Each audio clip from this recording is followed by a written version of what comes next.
Bonjour à toutes et à tous. N'hésitez pas à signaler dans le chat si jamais ma voix est trop basse pour que je puisse parler suffisamment fort et éviter les désagréments que la faiblesse de ma voix a pu causer mercredi soir en début de session. Euh, donc je me réjouis évidemment de vous retrouver. Je vais essayer de faire des efforts. J'arrive pas très bien à comprendre pourquoi ma voix soudainement est plus basse aujourd'hui que les jours d'avant. Donc je me réjouis évidemment de vous retrouver ce samedi matin pour une nouvelle session au cours de laquelle on va explorer un nouvel enseignement de Mingyur Rinpoche puisque c'est samedi et qu'il s'agit du nouvel enseignement de la semaine sur lequel on reviendra également mercredi. Cet enseignement porte sur la bonté fondamentale et la relation entre la bonté fondamentale et la conscience. Et aujourd'hui, on va être introduit à un aspect plus pratique, je dirais, de la bonté fondamentale et de la conscience. Mais avant de commencer, je vous propose, comme on le fait chaque fois, une méditation guidée qui nous permettra de rentrer progressivement dans cette session de méditation. Et donc pour commencer, je vous invite à adopter une posture confortable, la plus confortable qui soit.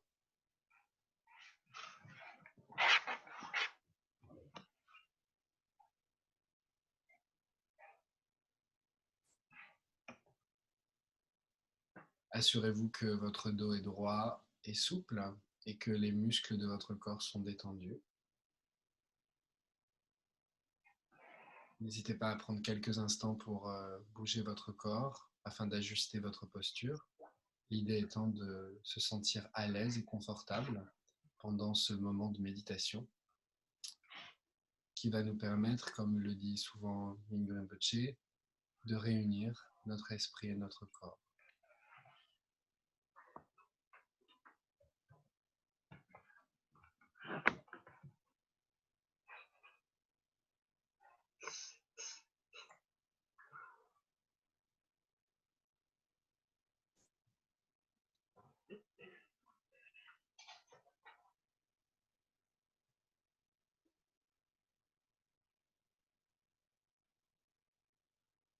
Prenez à présent quelques instants pour réfléchir aux raisons qui ont fait que vous vous êtes connecté ce matin pour nous rejoindre et assister à cette session de méditation. Qu'est-ce qui motive votre intérêt dans votre implication dans la méditation?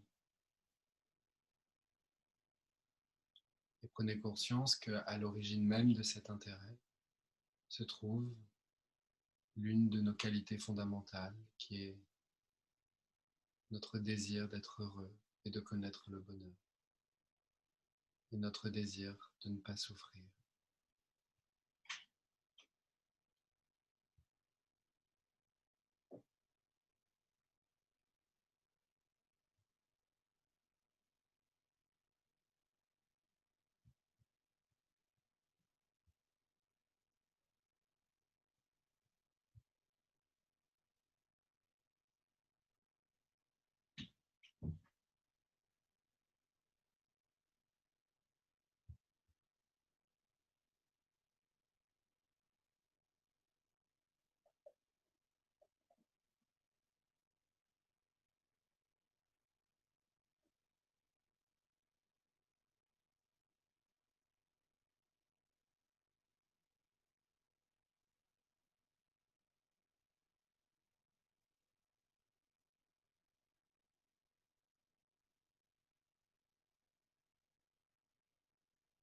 Et vous pouvez formuler avec vos propres mots les raisons pour lesquelles vous êtes venu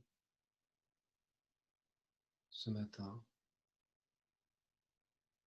Vous avez rejoint lors de cette session en ligne pour méditer ensemble.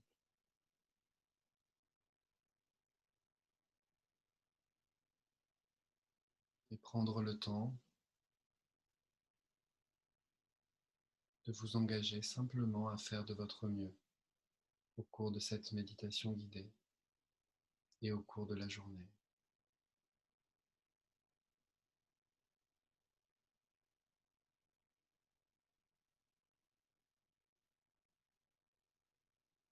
À présent, je vais vous inviter à faire la méditation du scan que Mingyur Rinpoche enseigne dans son livre, mais enseigne aussi régulièrement, en portant votre attention sur le sommet de votre tête et progressivement à scanner votre corps à votre propre rythme jusqu'à vos pieds, en observant simplement les différentes parties de votre corps et les sensations que vous constatez présentes lorsque votre attention se porte sur ces différentes parties. En commençant donc par le sommet de votre tête,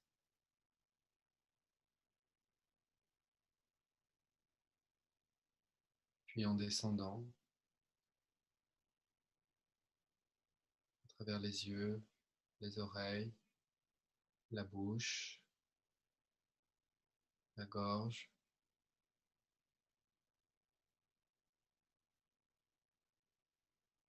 la poitrine, les bras, et ainsi de suite, jusqu'à la pointe de vos pieds à votre propre rythme.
Une fois que ce scan est terminé, nous allons simplement prendre conscience des sensations immédiates qui se manifestent dans notre environnement, en lien avec notre environnement, les sensations de chaleur, les sensations de froid, de faim,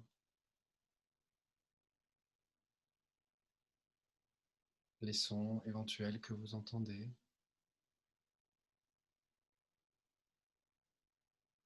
les images qui traversent votre esprit, les pensées qui défilent. Soyez simplement présent à tous ces phénomènes, quels qu'ils soient, sans chercher à les empêcher, sans chercher à les rejeter, et sans chercher non plus à les alimenter, à les nourrir.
Et à présent, prenez quelques instants pour étendre votre conscience au-delà de l'espace dans lequel vous vous trouvez aujourd'hui en train de méditer.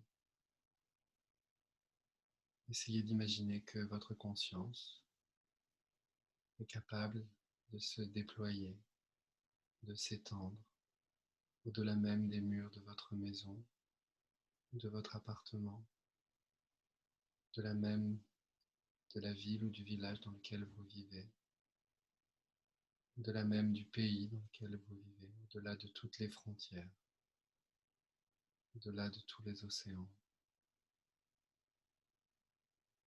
Essayez de ressentir l'espace dans lequel l'esprit peut demeurer,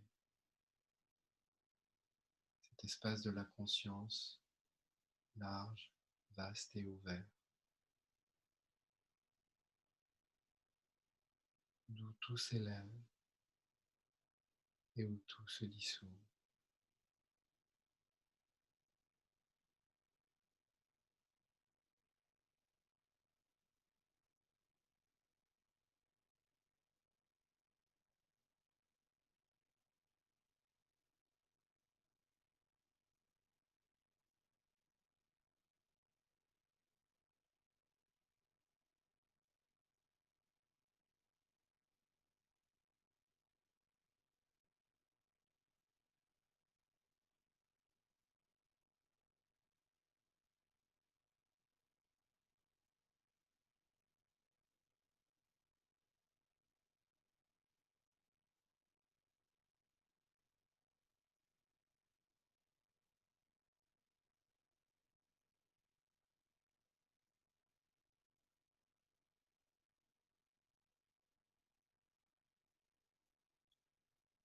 Et à présent, si vous aviez les yeux fermés, je vous invite à les ouvrir délicatement, doucement, et à rester curieux et ouvert face à tous les phénomènes visuels qui apparaissent à présent dans le champ de votre conscience.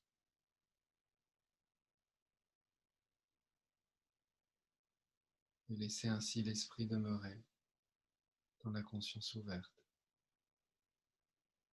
Il n'y a pas à méditer, il s'agit simplement d'être présent ici et maintenant.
Voilà pour cette méditation guidée. Euh,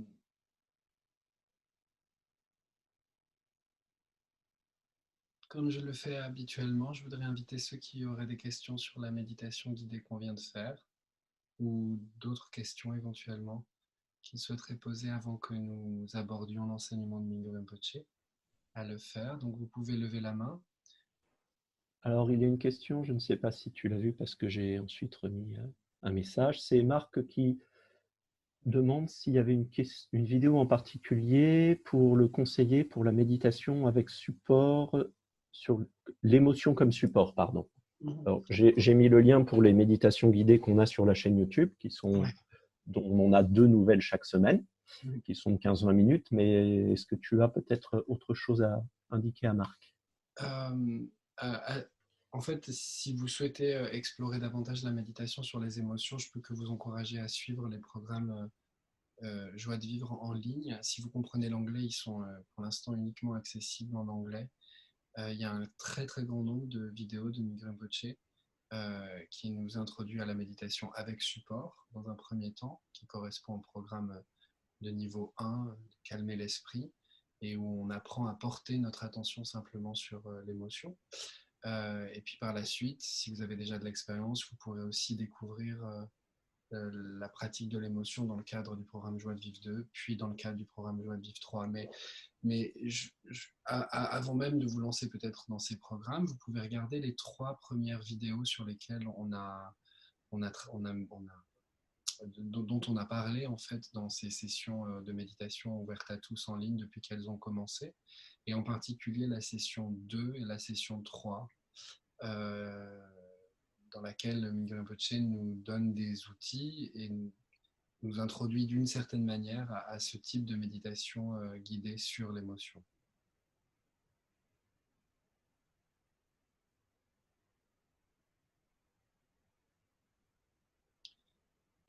Il y a une question intéressante. En méditation guidée, si on ne va pas aussi vite que le guide, comment faire si le scan n'est pas terminé, c'est-à-dire qu'il reste une partie du corps?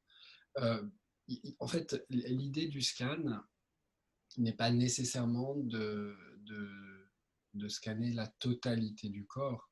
Lorsque la méditation guidée vous invite, lorsque le guide dans la méditation vous invite à étendre votre conscience après aux différentes sensations, vous avez 2 possibilités. Vous pouvez tranquillement, à votre rythme, finir le scan de votre corps euh, et par la suite porter votre attention sur les sensations immédiates qui se manifestent auprès de vous et autour de vous, ou bien simplement arrêter la méditation du scan, enfin le scan propre du corps là où vous en êtes, et ouvrir à ce moment-là euh, votre conscience aux sensations qui se manifestent. Donc il y a une question sur les programmes Joie de vivre euh, qui invite à méditer pendant une période de 6 mois, 20 minutes par jour. La question est, en ce moment, entre les enseignements de Miguel Rinpoche sur YouTube et les Zooms de Tergar Paris, il y a beaucoup de types de méditation différents. Peut-on changer de support de méditation jour après jour sans que cela nuise au bénéfice de la méditation? En fait, il y a 2 points importants ici. Si on est attentif à ce que Miguel Rinpoche nous a enseigné dès la première, dès le premier enseignement qu'il nous a donné en ligne, il nous a vraiment dit de garder la pratique avec laquelle on était le plus familier. Donc, si vous êtes habitué à méditer tel type de méditation tous les jours, dans ces situations particulièrement étranges et parfois difficiles à vivre, il est toujours bénéfique de revenir à des habitudes qui sont rassurantes, parce que finalement nos vies aujourd'hui sont à la fois déstructurées, restructurées, désorganisées, réorganisées, et en même temps, si on a la possibilité de maintenir la pratique à laquelle on est habitué, c'est un, un pas de plus vers une forme de stabilité de notre cœur et de notre esprit.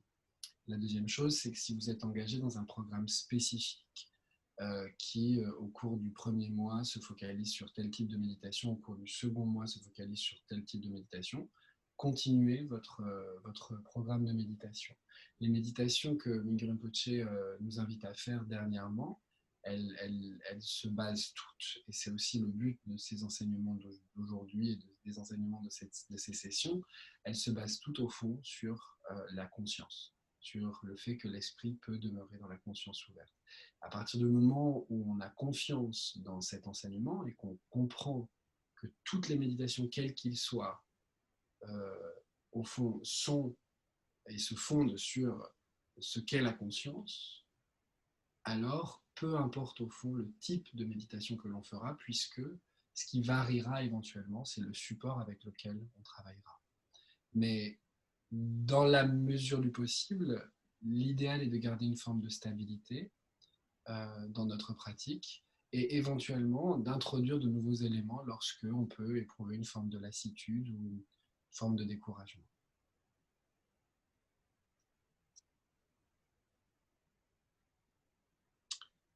Une dernière question. J'espère que j'ai répondu à votre question, Marc. Donc c'est Gaël qui dit que lorsqu'on ouvre les yeux ont tendance à scruter ce qu'il y a devant, à droite, à gauche. Focus, faut-il empêcher cela si j'ai bien compris. En fait, il n'y a absolument rien à empêcher. Rinpoche dit toujours que la méditation, ça n'est pas fabriqué, ça n'est pas créé, ça n'est pas contraint, c'est tout au contraire une invitation à être libre et à accepter ce qui se passe. Donc, si vos yeux scrutent, la seule chose à faire, c'est simplement avoir conscience que vos yeux scrutent et d'avoir conscience de ce sur quoi vos yeux se posent, simplement. À partir du moment où ça commence à vous perturber, que vous avez la sensation que ce regard ou ce sur quoi vous portez votre regard vous happe, vous absorbe, comme si d'une certaine manière vous étiez absent de vous-même, alors à ce moment-là, il faut essayer de revenir à la sensation de présence. C'est tout. Il faut juste être un tout petit peu plus vigilant quand on a les yeux ouverts parce que c'est plus facile d'être absorbé. Et encore que, parce que parfois, quand on ferme les yeux à certains moments de la journée, c'est très facile aussi d'être absorbé et de s'endormir. Quand les douleurs physiques apparaissent en méditant, comment faire pour ne pas être envahi par ces sensations? Ok.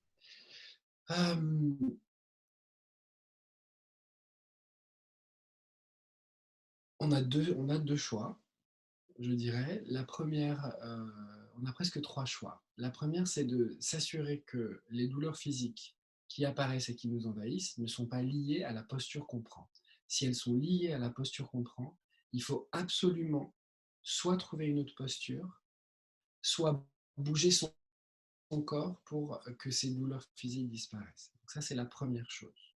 Et c'est extrêmement important de comprendre que la méditation, la posture de la méditation, elle est faite pour nous permettre de nous sentir détendus et à l'aise. Donc, si les douleurs physiques se manifestent parce que vous êtes assis en tailleur, c'est simplement parce que notre corps n'est pas formé, on dirait d'une certaine manière, depuis notre enfance à être assis en tailleur, mais plutôt à être assis sur une chaise. Donc, acceptez simplement de vous asseoir sur une chaise. On peut méditer de la même manière, avec la même qualité, en étant assis sur une chaise. Ne croyons pas que parce qu'on médite sur une chaise, on n'aura pas accès à la même richesse de la conscience. La conscience, elle est toujours là, qu'on soit assis sur une chaise ou sur un coussin. Donc ça, c'est la première chose. Donc de s'assurer que ça n'est pas la posture qui génère ces sensations physiques. La deuxième chose, c'est que si ce sont des douleurs physiques qui sont récurrentes, chroniques, il y a un exercice qu'on peut faire, c'est porter son attention sur ces douleurs physiques. À certains moments, et Rinpoche le dit dans ses enseignements, à certains moments, ces douleurs physiques, on va avoir la sensation qu'elles s'intensifient quand on va porter notre attention sur elles. À d'autres moments, on va avoir l'impression qu'elles restent identiques. Et à d'autres moments, on va avoir parfois l'impression qu'elles s'apaisent, qu'elles diminuent. Peu importe l'expérience que l'on va faire, l'important est toujours de rester présent à ces douleurs physiques. Donc ça, c'est l'autre exercice, qui n'est pas un exercice facile, puisque évidemment, ça dépendra de l'intensité de la douleur. Et le troisième exercice, je dirais, qu'on peut faire, c'est de porter son attention sur quelque chose qui va aider cette douleur physique à être plus accepté ou acceptable. Donc, il y a une chose qu'on peut faire, c'est par exemple méditer sur la respiration et être attentif au passage de l'air dans notre corps, parce que c'est extrêmement bénéfique déjà d'un point de vue physiologique, parce que ça permet d'oxygéner et d'aérer le corps, et donc ça permet aussi aux douleurs d'éviter d'être trop localisées et à notre esprit d'éviter de se focaliser sur ces douleurs. Et ça nous permet aussi de nous calmer un peu, comme finalement, lorsque on se fait mal, on nous invite souvent à prendre une respiration profonde pour trouver un peu d'espace. Donc voilà les 3 exemples ou les 3 conseils que je pourrais vous donner. Si on a reçu des enseignements en lien avec les programmes Joie de Vivre 2, alors on peut aussi explorer évidemment les techniques de méditation qui sont reliées à la pratique de Tonglen, par exemple, ou bien au fait d'imaginer que la douleur physique que je suis en train de vivre, qu'elle puisse représenter toutes les douleurs physiques vécues aujourd'hui par les êtres dans le monde et au-delà, et que les êtres qui la vivent puissent en être apaisés par l'expérience que moi j'en fais moi-même. Voilà. Et vous pouvez pour ce faire regarder la vidéo de la session 2 dans laquelle Rinpoche parle très très brièvement de cette pratique.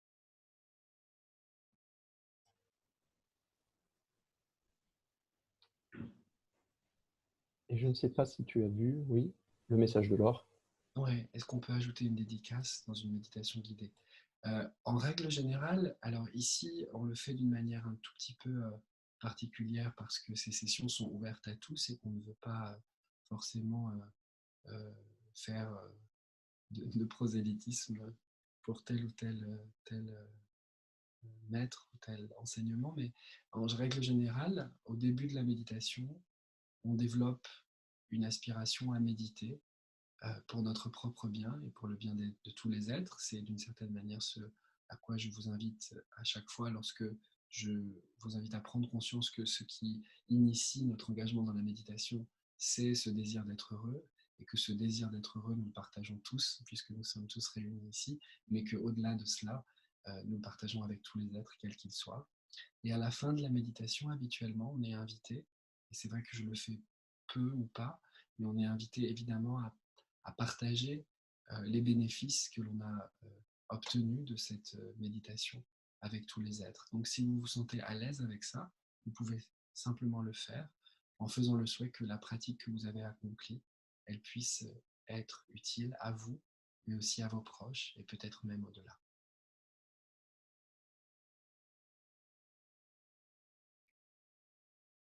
Ok.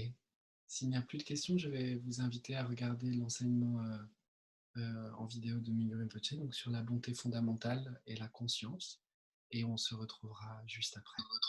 Et de la même manière que je le dis à chaque fois, mais soyez le plus ouvert possible, le plus curieux possible sur cet enseignement, le plus attentif possible. J'ai préparé des petites questions pour vous par la suite pour animer les groupes de discussion, même si je souhaite que ces sessions en ligne prennent aussi une forme d'interaction plus grande si c'est nécessaire, et puis répondre aussi davantage à vos interrogations actuelles. Et sachez que cet enseignement, encore une fois, il est vraiment pour moi très adapté à la situation qu'on vit aujourd'hui. Voilà, à tout à l'heure.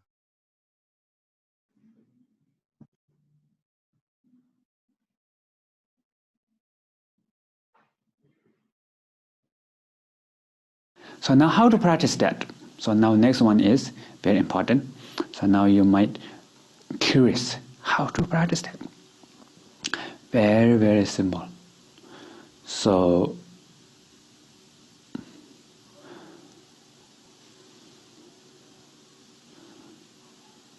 awareness is what? Knowingness, the nose, the mind which is nose. So now when you have thought, emotion, or something you see, something you hear, the sound, smell, taste, tactile, feeling, sensation, thought, anything appear in your mind. be aware of it. So maybe you can see my hand. Can you see my hand? So if you see my hand, now when you see my hand, this is the awareness. You are practice. You are meditating on my hand now, because I introduce you awareness.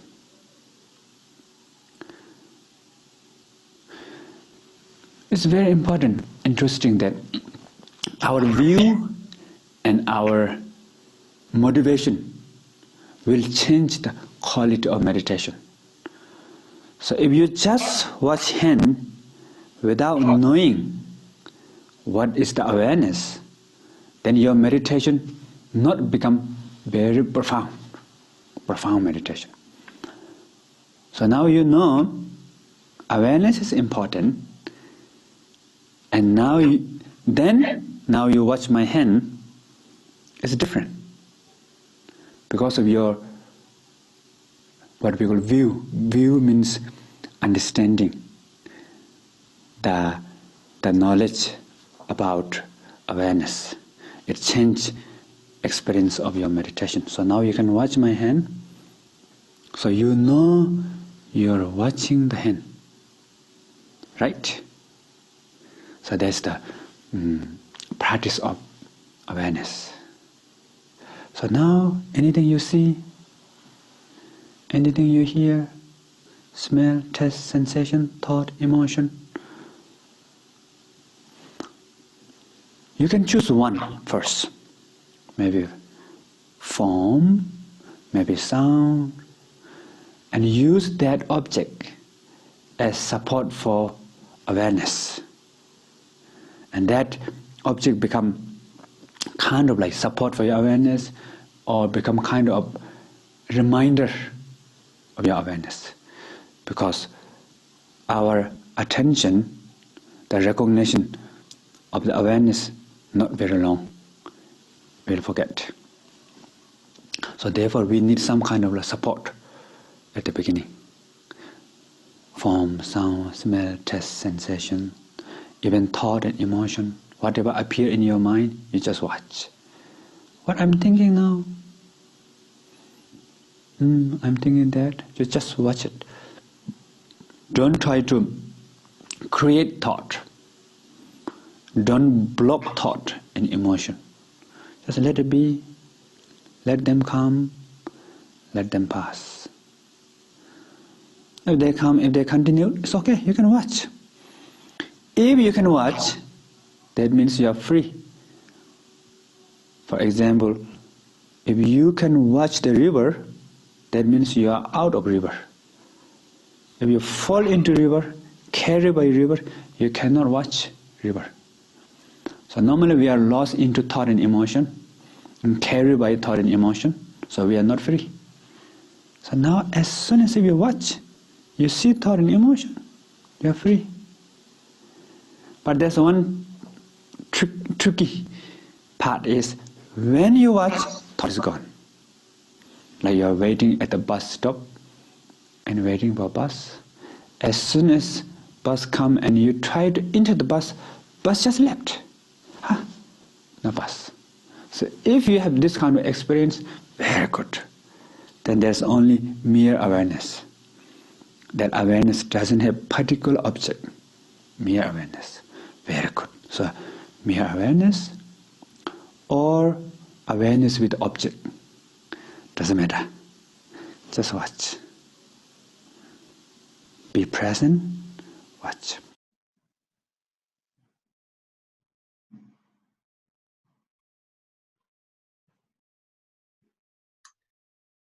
Voilà, donc suite à cette vidéo, Raphaël va nous répartir dans des salles virtuelles. Et dans ces salles, on va être 3 ou 4 et on va pouvoir répondre aux questions que Raphaël va poster d'ici quelques secondes dans le chat. Là, elles sont en anglais, Raphaël, mais c'est bien aussi en anglais. Et maintenant, elles sont en français. C'est magique. C'est la traduction simultanée. Donc, comment comprenez-vous la définition que Rinpoche donne de la conscience au tout début de cet enseignement, que la conscience, c'est la connaissance, c'est ce qui sait, c'est l'esprit qui sait. Qu'est-ce que ça peut vouloir dire pour vous? Et toujours vous rappeler que lorsqu'on essaye d'aborder ces questions, l'idée c'est de les aborder depuis notre propre expérience. Et enfin, une deuxième question qui pour moi est vraiment importante et au cœur des enseignements de Mingyur Rinpoche, toujours, en quoi notre vision et notre motivation vont changer la qualité de la méditation? Rinpoche le dit au début de son enseignement. Est-ce que vous pouvez donner des exemples de votre expérience, tirés de votre expérience quotidienne de pratique de la méditation, qu'il s'agisse de la méditation formelle ou informelle à laquelle nous invite constamment Rinpoche? Donc en quoi notre vision, notre intention, notre motivation à méditer va modifier les choses? Donc voilà pour les deux premières questions. La troisième question, comment votre expérience change-t-elle lorsque vous devenez pleinement conscient de voir, d'entendre, de penser ou de ressentir? Dès que vous avez la sensation d'être présent à une activité habituelle, quotidienne, naturelle, voir, entendre, sentir, qu'est-ce qui se passe en vous? Comment ça se manifeste, cette présence, cette conscience dans laquelle l'esprit demeure?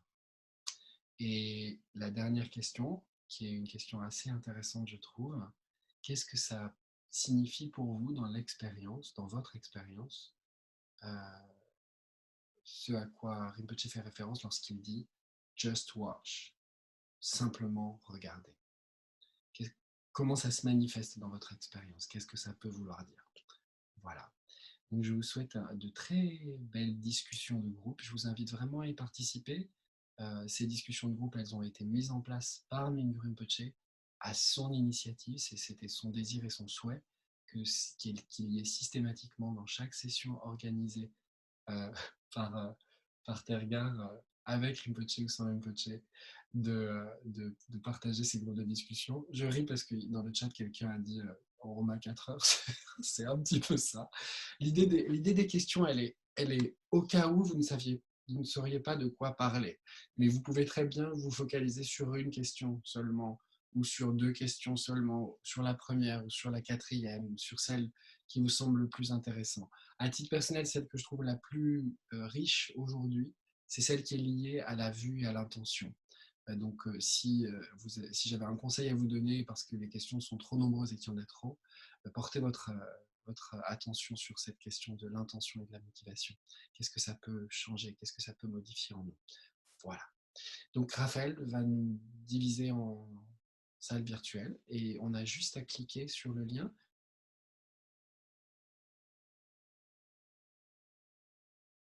Ok, je pense que tout le monde est revenu. Donc, je voudrais qu'on prenne la dizaine de minutes qui nous reste pour échanger autour des points éventuels que vous avez abordés pendant vos groupes de discussion, et peut-être en se concentrant principalement sur cette question de l'intention, cette importance de l'intention et de la motivation, même si d'autres questions éventuelles pouvaient émerger. Sentez-vous évidemment libre de les poser, donc soit en levant la main, comme vous y a invité Raphaël au début de la session, soit en écrivant votre question dans le chat, soit en envoyant votre question à Raphaël en privé. Donc il y a une demande de clarification par rapport au sens de nos visions. En fait, la vision, c'est plutôt l'idée, c'est plutôt en référence en fait à notre conception des choses, à notre conception du monde, à la manière dont on vit, la manière dont on voit le monde, la manière dont on voit les choses. Et donc, finalement, la vision et l'intention, c'est extrêmement proche parce qu'en fait, l'intention va colorer justement notre vision. Et inversement, notre vision du monde, elle est nourrie aussi par notre intention de faire en sorte qu'elle se développe et qu'elle se déploie. Alors, j'ai quelqu'un qui a levé la main. J'ai juste, avant de Ah, prendre la question, ouais, vas-y. il y a une précision. En fait, je ne comprends pas, Sandrine, la deuxième partie de la question.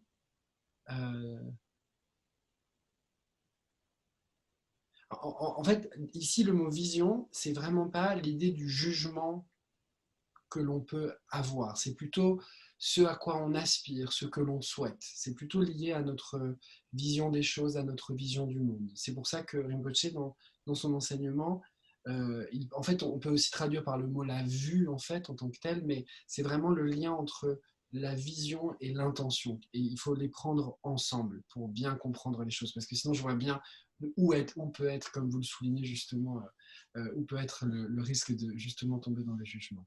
Voilà. Donc il y avait quelqu'un qui a levé la main. Oui, vas-y Olivier, c'est bon, j'ai ouvert ton micro. Pascal, Bonjour à pardon. tous, c'est Excuse-moi. Pascal. Oui, c'est Pascal, excuse-moi. Juste une remarque générale, parce qu'au sein du groupe, on trouvait que les questions étaient compliquées. Compliquées. Ouais. J'ai dit tout à l'heure en blaguant qu'il fallait 4 heures, effectivement, je pense qu'il faut du temps.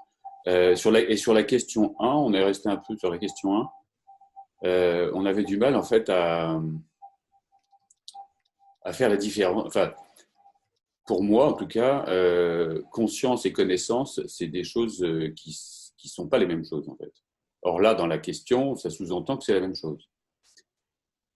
Pourquoi ? Parce que la connaissance, pour moi, d'un point de vue purement occidental, c'est ce qui fait appel au rationnel, qui fait appel à l'apprentissage.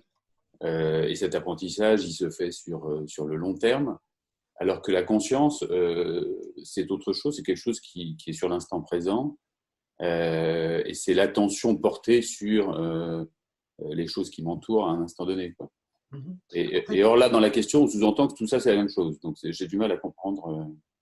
En fait, alors d'abord, c'est peut-être parce que la question est maladroitement posée par moi, mais en fait, il se trouve que dans l'enseignement, Rinpoche dit clairement, très clairement, qu'est-ce que la conscience? Et il répond, c'est la connaissance, c'est ce qui sait. Alors, on a juste une difficulté de langage parce que chez nous, le mot connaissance revêt différentes acceptions et différentes significations. Mais en anglais, en fait, Rinpoche utilise le mot knowingness, mais on aurait utilisé le mot savoir pour traduire, on aurait eu les mêmes remarques, puisque le savoir, ça renvoie aussi à d'autres notions en français. Ce qu'il faut comprendre, c'est que la conscience, c'est ce qui connaît, ce qui sait dans le sens qui est capable d'être, qui a cette qualité à connaître et à savoir. Donc, par exemple, quand Rinpoche donne un exemple, euh, il donne l'exemple de est-ce que vous voyez ma main? Oui, vous voyez ma main. Et donc, c'est le fait d'avoir la capacité de voir. Donc, ça, c'est lié à la conscience visuelle. Et donc, c'est ce qui est capable d'apprécier et d'appréhender la main. Voilà comment il faut comprendre, en fait, l'expression.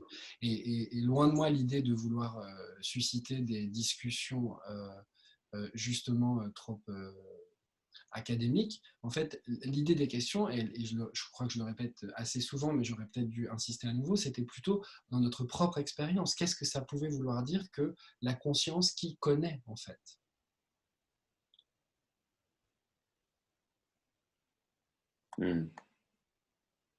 D'accord.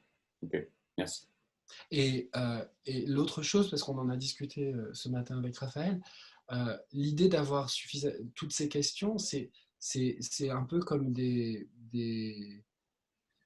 moyens pour nous d'être accompagnés aussi pendant les semaines qui viennent, pendant les jours qui viennent, comme des supports de réflexion sur lesquels on peut se pencher après avoir médité ou pendant la méditation pour mieux se sentir à l'aise, euh,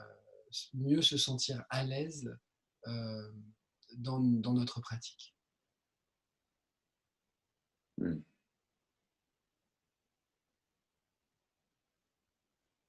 Ok, merci.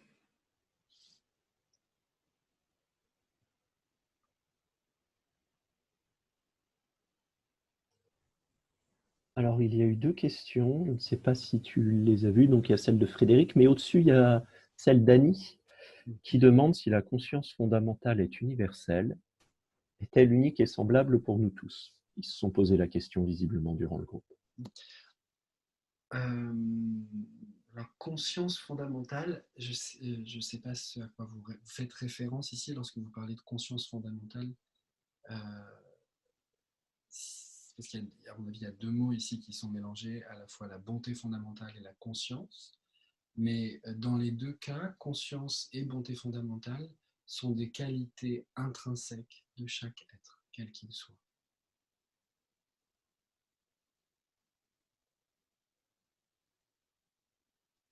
Et il n'y a pas un être qui aurait une conscience qui soit doté de plus de qualités, qui soit mieux notée que celle d'un autre être. On parle très souvent c'est en cela qu'il y a équanimité, en cela qu'il y a joie, en cela qu'il y a amour, en cela qu'il y a compassion, en cela qu'il y a bonté fondamentale, en cela qu'il y a capacité, conscience, connaissance, capacité de savoir, d'apprendre et de voir, etc.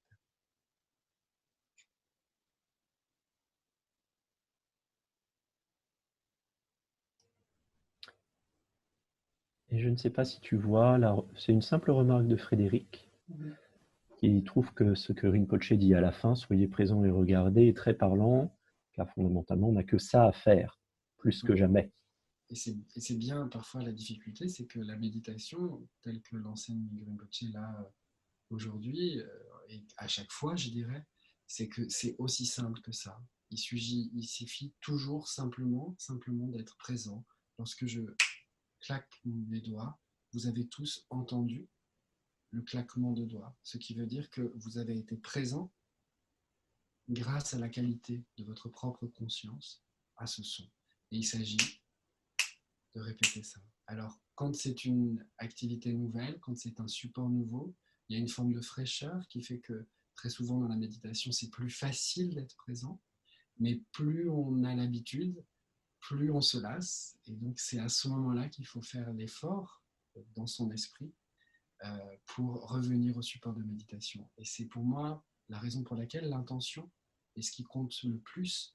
Rinpoche, dans son dernier livre, qui revient un peu sur son expérience de retraite solitaire, dit que l'intention, lorsqu'on médite sur les émotions ou sur l'émotion, c'est de demeurer stable dans chaque situation. De la même manière que l'on souhaite demeurer stable lorsqu'on médite sur le son. Il s'agit juste d'écouter lorsqu'on médite sur le son. Dans le cadre de l'émotion, il s'agit juste de ressentir. Il n'y a aucun commentaire à faire. Il suffit simplement de laisser l'esprit sur le support. Et le support est ce qui nous permet de reconnaître notre conscience. Et il en va de même avec tous les différents supports que nous pourrions développer.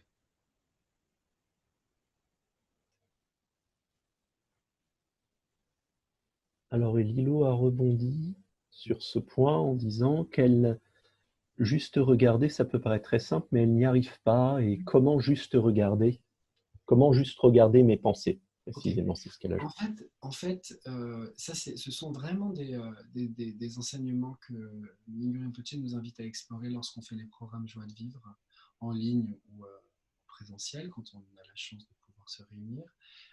Mais pour l'instant, l'idée peut-être serait de commencer avec un support qui serait plutôt non-verbal. Donc moi, j'aurais tendance à vous encourager, Lilo, à méditer sur les sensations de la respiration, par exemple, ou de prendre le son comme support de méditation, ou de prendre un objet visuel, par exemple ce gong ou cette photo. Donc de prendre quelque chose qui vous éloigne un petit peu des pensées, parce que les pensées aujourd'hui nous agitent beaucoup. Et une fois que vous aurez stabilisé votre pratique, et en tout cas créé une forme d'habitude de pratique à revenir, en fait, en effet, et vous avez raison, c'est très simple. Rinpoche dit que c'est très simple, et on est tous d'accord pour dire que c'est très simple. Donc, je suis sûr que si je fais ça, Lilo, vous entendez mon claquement de doigts, ça veut dire que vous êtes présente à ça. Et en fait, la méditation, c'est ça, sans bouger la tête, mais c'est ça, en fait, métaphoriquement, ce qu'est la méditation. Et donc, il s'agit simplement d'entraîner notre esprit à revenir, à revenir, à revenir. Si on n'avait pas besoin, si c'était, enfin, c'est à la fois facile, mais si c'était aussi facile, on n'aurait pas besoin de se réunir ce matin. On demeurerait pleinement conscient constamment et on n'aurait pas besoin de recevoir les enseignements de Miguel Rinpoche. On n'aurait pas besoin de méditer, d'entraîner notre esprit. Mais la bonne nouvelle, c'est qu'on peut le faire. Par contre, il faut un tout petit peu de discipline. Et pour moi, la discipline est un mot qui est peut-être pas heureux pour tous, mais on peut parler peut-être de persévérance, je dirais, ou de diligence, si on veut utiliser d'autres mots. Mais pour moi, c'est la plus grande des persévérances à avoir, c'est l'intention. C'est de développer cette intention dès qu'on se lève le matin. Qu'on arrive ou pas à avoir une méditation formelle, concrète, qui est, elle, on le sait, et tu le dis, très bénéfique, au moins d'avoir cette intention d'essayer d'être présent autant de fois que possible au cours de ma journée, ça change déjà les choses. Voilà.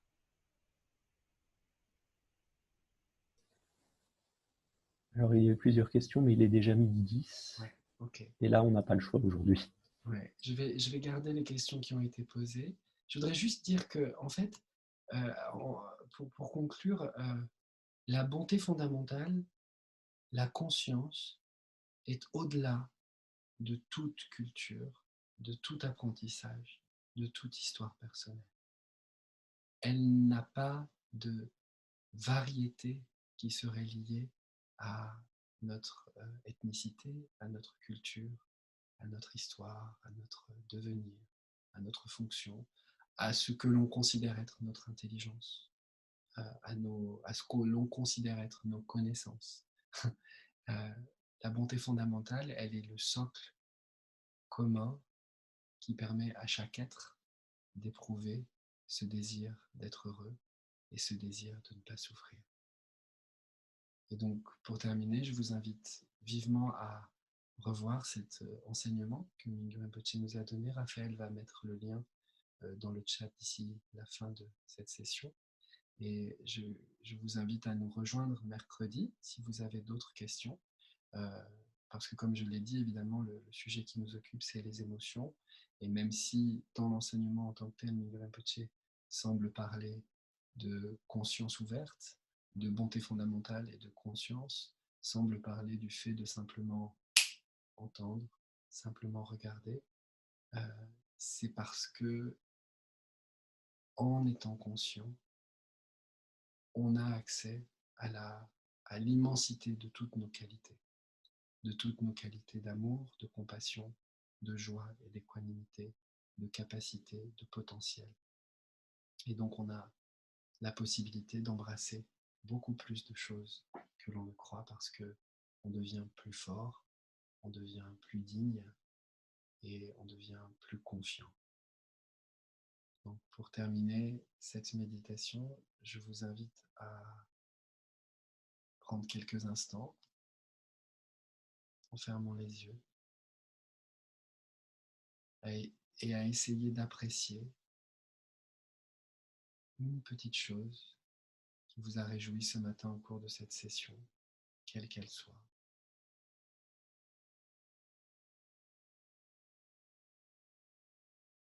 Et à prendre conscience que cette réjouissance, cette gratitude, vous ne la fabriquez pas. Elle naît et elle demeure dans votre conscience, par votre conscience, dans votre bonté fondamentale. Et elle est l'expression même de votre conscience et de votre bonté. Et demeurez simplement dans cette reconnaissance en laissant l'esprit demeurer dans cet espace vaste et large qui embrasse avec gratitude toute chose.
Voilà, cette session est terminée. Je reçois des messages de remerciements en privé dans le chat, mais je voulais vous dire combien c'est moi qui vous remercie de votre courage, de votre honnêteté, de votre gentillesse, de votre bienveillance à notre égard, à Raphaël et à moi, pour à votre ouverture à ces sessions que nous essayons, comme nous le pouvons, de maintenir pendant cette période si difficile pour tous et pour toutes.